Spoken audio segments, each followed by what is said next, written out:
Mukhang magkakasundo na itong Barangay Ginebra at itong Converge Fiber XR sa isang trade at ito magaganap pagkatapos nitong Commissioner's Cup.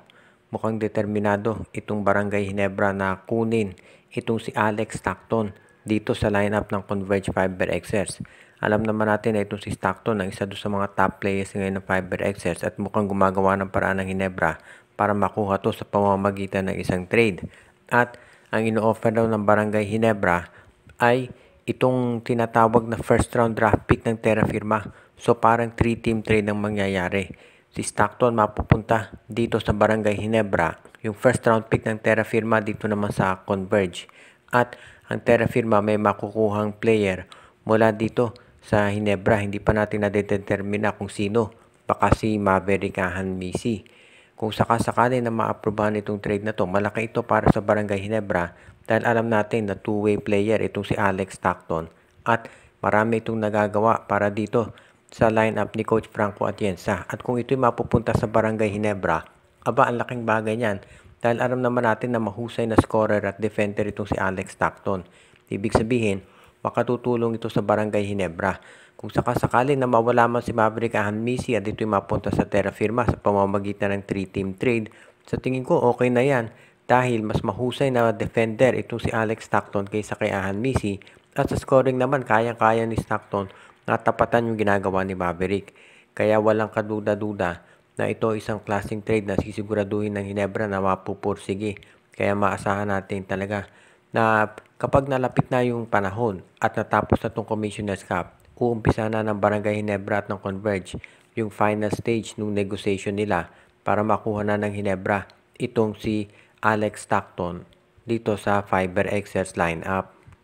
Patuloy ang ginagawa ng San Miguel Beer ng pagkuha ng mga top talents para mapalitan itong kanilang lineup dahil nakita naman natin na obviously tumatanda na yung frontcourt nila, so gusto nila kumuha ng mga bagong wingmen. Kabilang dito sa kinukonsidera daw ngayon ng San Miguel itong si Tyrus Hill mula dito sa Blackwater Bossing. Dahil hindi naman masyadong nagagamit itong si Tyrus Hill, madali ang makukuha ni Coach Leo Austria. Kahit second round pick, pwede na ipampalit dyan. Ang maganda kasi dito kay Tyrus Hill, ito ay isang rim protector. Ibig sabihin, magagamit ito ng San Miguel sa pangdepensa. Alam naman natin na madalas na nahihirapan ng SMB sa pagdepensa dahil syempre kinakailangan nila ng isang big man at yan ang nagkukulang sa SMB. Kaya pagkuha nila dito kay Tyrus Hill, makatutulong yan dito sa kanilang power forward position. At ang magiging kapalitan nito ay second round draft pick lang dahil hindi naman ito masyadong nagagamit sa Blackwater. Pero kapag ito'y napunta sa San Miguel, sigurado magkaka-playing time yan. Kaya ito ngayon ang isa dito sa mga options ni Coach Leo Austria. Bukod sa pagkuha dito kay Tyrus Hill, itong San Miguel Beer ay nakikipag-usap na rin dito sa Northport Batang Pier para naman makuha itong si William Navarro at si Cade Flores. Mukhang maraming mga players pa na iba na kinukonsidera ang San Miguel bukod dito sa nabanggit. Kaya gusto nilang, ibig sabihin nito ay gusto talaga ng SMB na magkaroon ng mas sabihin na nating matinding revamp kaysa nung mga nakaraang panahon. At yan ang dahilan kung bakit maaasahan natin na kapag natapos na itong Commissioner's Cup ay lalong dadami itong mga trades na gagawin ng Beermen. At ito rin ang dahilan kung bakit ngayon itong San Miguel Beer ayon dito sa mga reports ay naghahanap ng maganda-gandang option bukod dito sa Northport at Blackwater para magkaroon ng iba pang mga transaksyon. Ayon dito sa mga lumalabas na mga reports ngayon sa social media, mukhang ang TNT Tropang Giga ay determinado na makuha na itong si Cedric Bearfield mula dito sa Blackwater Bossing. Kung sa bagay ito ay hindi na nakagugulat dahil alam naman natin na itong si Cedric Bearfield ay isa sa pinakamahusay na point guards ngayon dito sa PBA.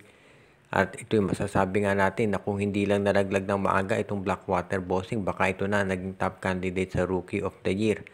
At sa ngayon, kapag napunta ito si Bearfield dito sa TNT Tropang Giga, lalong lalaki yung tsansa na sila ay magkaroon ng Grand Slam. Marami kasi nagsasabi na baka mag-champion TNT dito sa Commissioner's Cup. Malaki tsansa nila at the very least. At kung makuha nila si Cedric Bearfield bago mag-Philippine Cup, abayan na talagang oportunidad para magawa ito ng TNT Tropang Giga. Kung sakasakali na matuloy ito, parang naka-jackpot si Chot Reyes kapag nakuha niya si Barefield.